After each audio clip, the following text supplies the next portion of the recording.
Okay. Continuing on chapter 37, Joseph's dreams. Verse 1. Jacob lived in the land where his father had stayed, the land of Canaan. Verse 2. This is the account of Jacob's family line.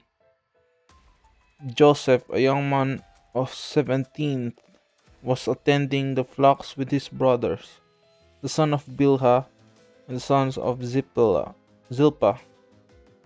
his father's wives, and he brought their father a bad report about them.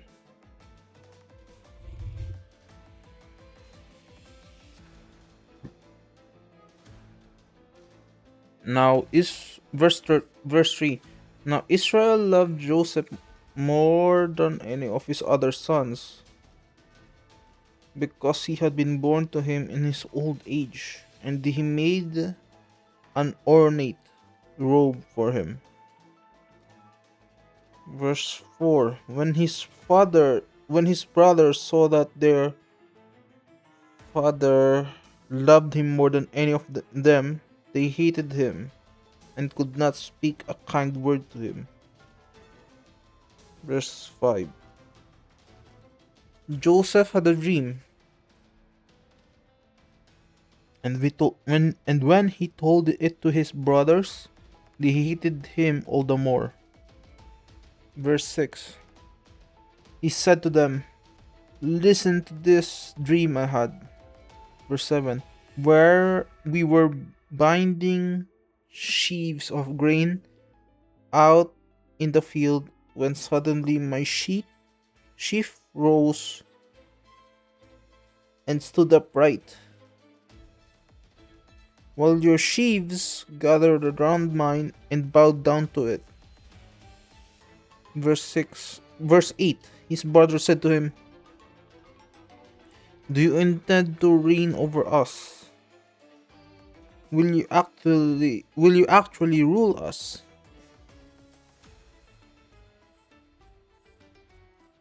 And they hated him all the more because of his dream and what he had said. Verse 9. Then he had other then he had another dream, and he told it to his brothers. "Listen," he said, "I had another dream, and this time the sun and moon and the 11 stars were bowing down to me." Verse 10. When he told his father as well as his brothers, his father rebuked him and said, "What is this dream you had? Will your mother and I and your brothers actually come and bow down to the ground before you?" Okay.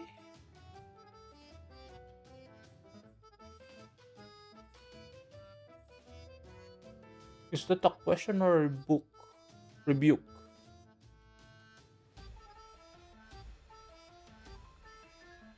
Hmm. Verse 11. His brothers were jealous of him, but his father kept the matter in mind. Joseph sold by his brothers. Oh, it's this story. Verse 12.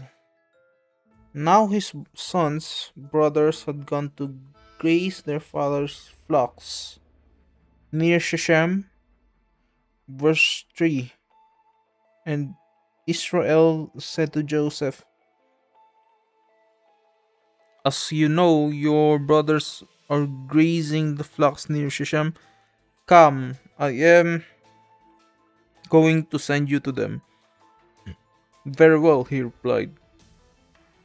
Verse 14. So he said to them, "Go and see if all is well with your brothers and with the flocks, and bring word back to me."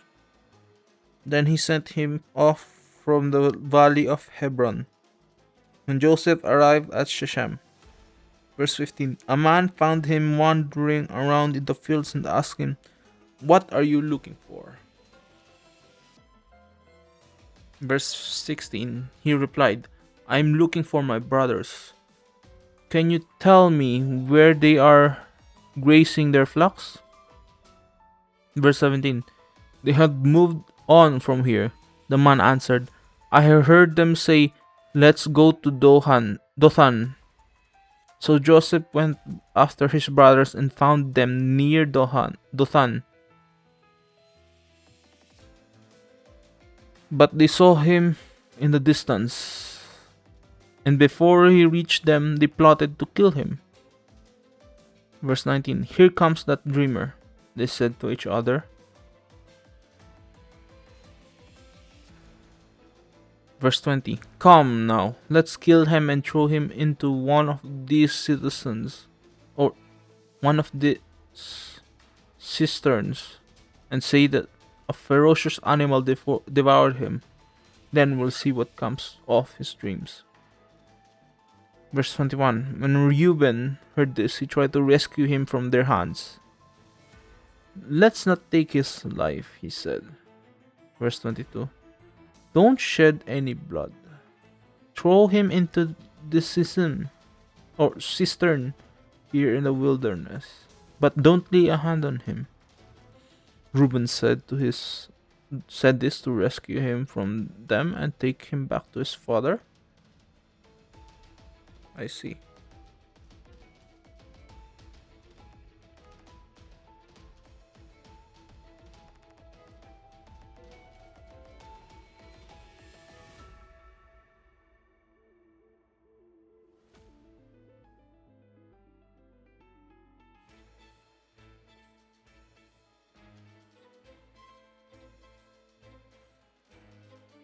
Verse 23, so when Joseph came to his brothers, they stripped him of his robe, the ornate robe he was wearing. Verse 24, and they took him and threw him into the cistern.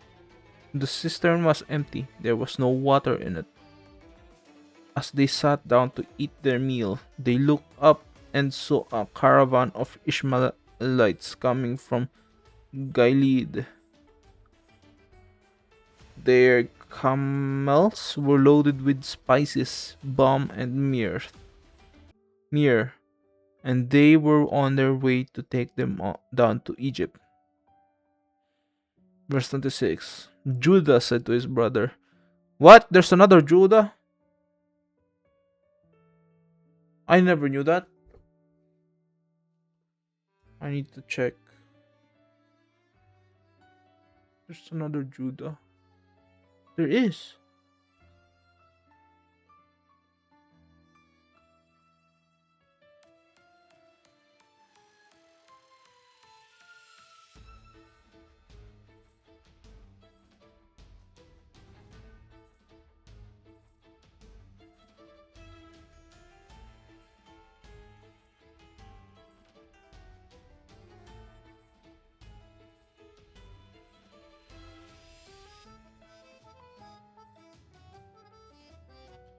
That's cool.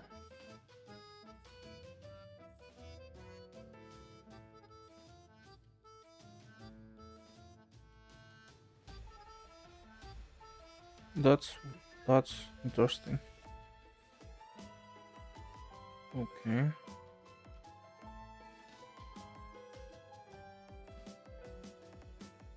Oh yeah, cistern. Yeah, somewhat like a well.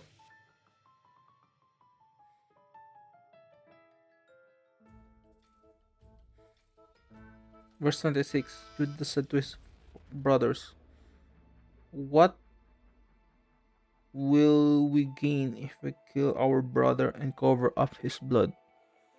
Verse 27, come, let's sell him to the Ishmaelites and not lay our hand on him. After all, he is our brother, our own flesh and blood. His brothers agreed. Well, they should. Verse 28, so when the Midianite merchant came by, his brothers pulled Joseph up out of the cistern and sold him for 20 shekels of silver to the Ishmaelites, who took him to Egypt. Verse 29. When Reuben returned to the cistern and saw that Jacob was not there, he tore his clothes. Verse 30. He went back to his brother and said, "The boy isn't there. Where can I turn now?" Verse 31. Then they got Joseph's robe, slaughtered the goat, and dipped the robe in the blood. Verse 32. They took the ornate robe back to their father and said, "We found this. Examine it to see whether it is your son's robe." Verse 33. He recognized it and said, "It is my son's robe. Some ferocious animal has devoured him. Joseph has surely been torn to pieces." Verse 34. Then Jacob tore his clothes, put on sackcloth, and mourned for his son many days.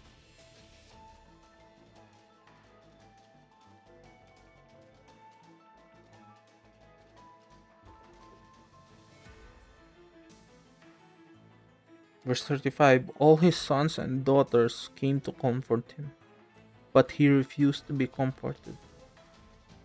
"No," he said, "I will continue to mourn until I join my son in the grave." So his father wept for him. Verse 36. Meanwhile, the Midianites sold Joseph in Egypt to Potiphar, one of the Pharaoh's officials, the captain of the guard. Man, I remember this story.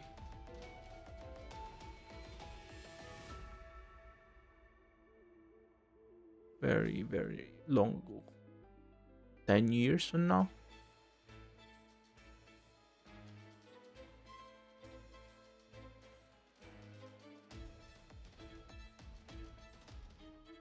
Chapter 38. Judah and Tamar.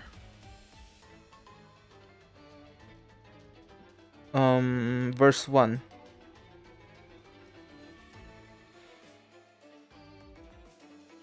At the time, Judah left his brothers and went down to stay with a man of Adullam named Hira.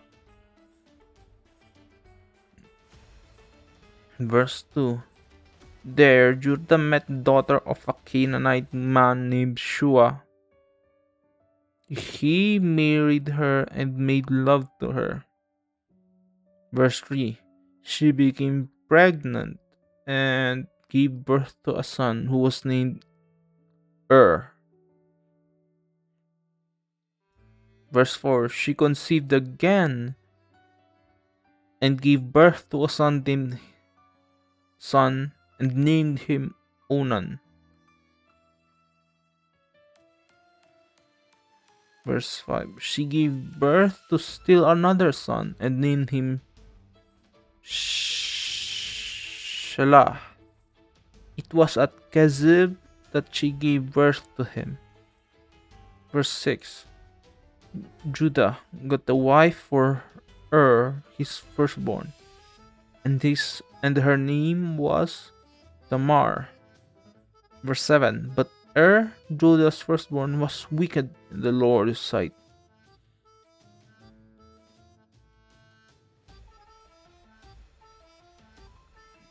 So the Lord put him to death. Verse 8. Then Judah said to Onan, "Sleep with your brother's wife and fulfill your duty to her as a brother-in-law, to raise up offspring for your brother." Verse 9. But Onan knew that the child would not be his, so whether he slept with his brother's wife, he spilled his semen on the ground to keep from providing offspring for his brother. Okay. Like the lineage of Judah really is all sorts of messed in their head.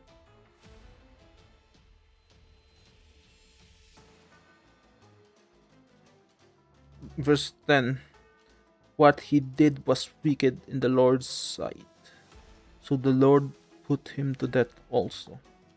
I mean, yeah, Verse 11. Judah then said to his daughter-in-law Tamar, live as a widow in your father's household until my son Shelah grows up, for he thought he may die too, just like his brothers.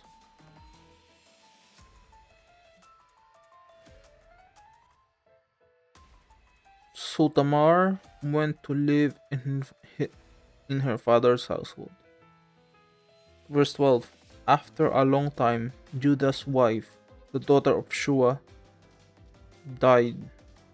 When Judah had recovered from his grief, he went up to Timnah, the man who was shearing his sheep, and his friend Hira, the Adulamite, went with him. Verse 3.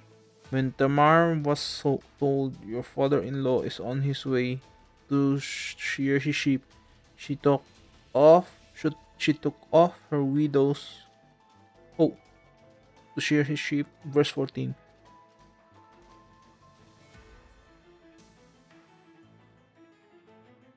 Verse 14. She took off her widow's clothes, covered herself with a veil to disguise herself, and then sat down at the entrance to Enaim. Enaim? Enaim, which is on the ground, which is on the road to Timnah. For she saw that though Shelah had now grown up, she had not been given to him as his wife. Verse 15. When Judah saw her, he thought she was a prostitute, for she had covered her face. Verse 16. Not realizing that she was his daughter-in-law, he went over to her by the roadside and said, come now, let me sleep with you. Uh-huh. And what will you give me to sleep with you? She asked. Verse 17. I'll send you a young goat from my flock, he said. Will you give me something as a pledge until you send it? She said. Verse 18. He said, what pledge should I give you?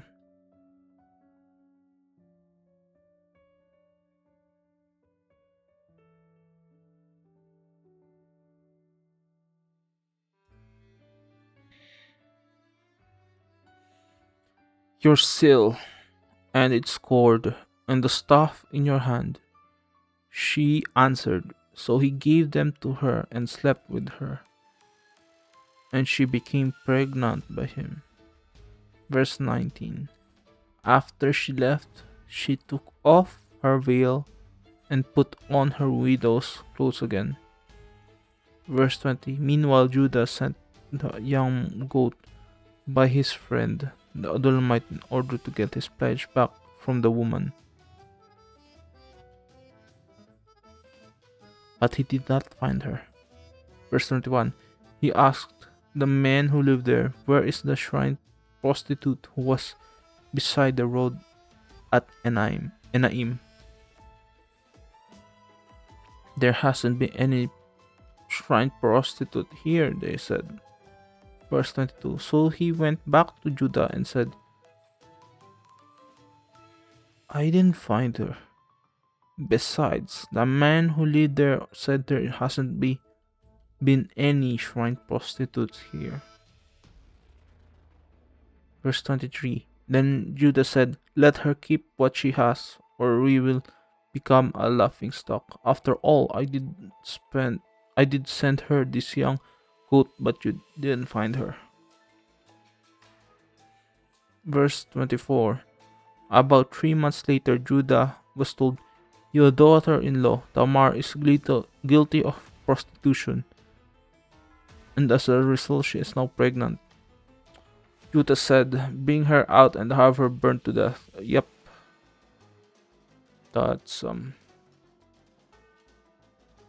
bro. Like, seriously, like, this is crazier than fiction. I, I love this. It's really gory. Verse 25. As she was being brought out, she sent a message to her father in law. I am pregnant by the man who owns this, she said, and she added, see if you recognize whose seal and core and staff these are.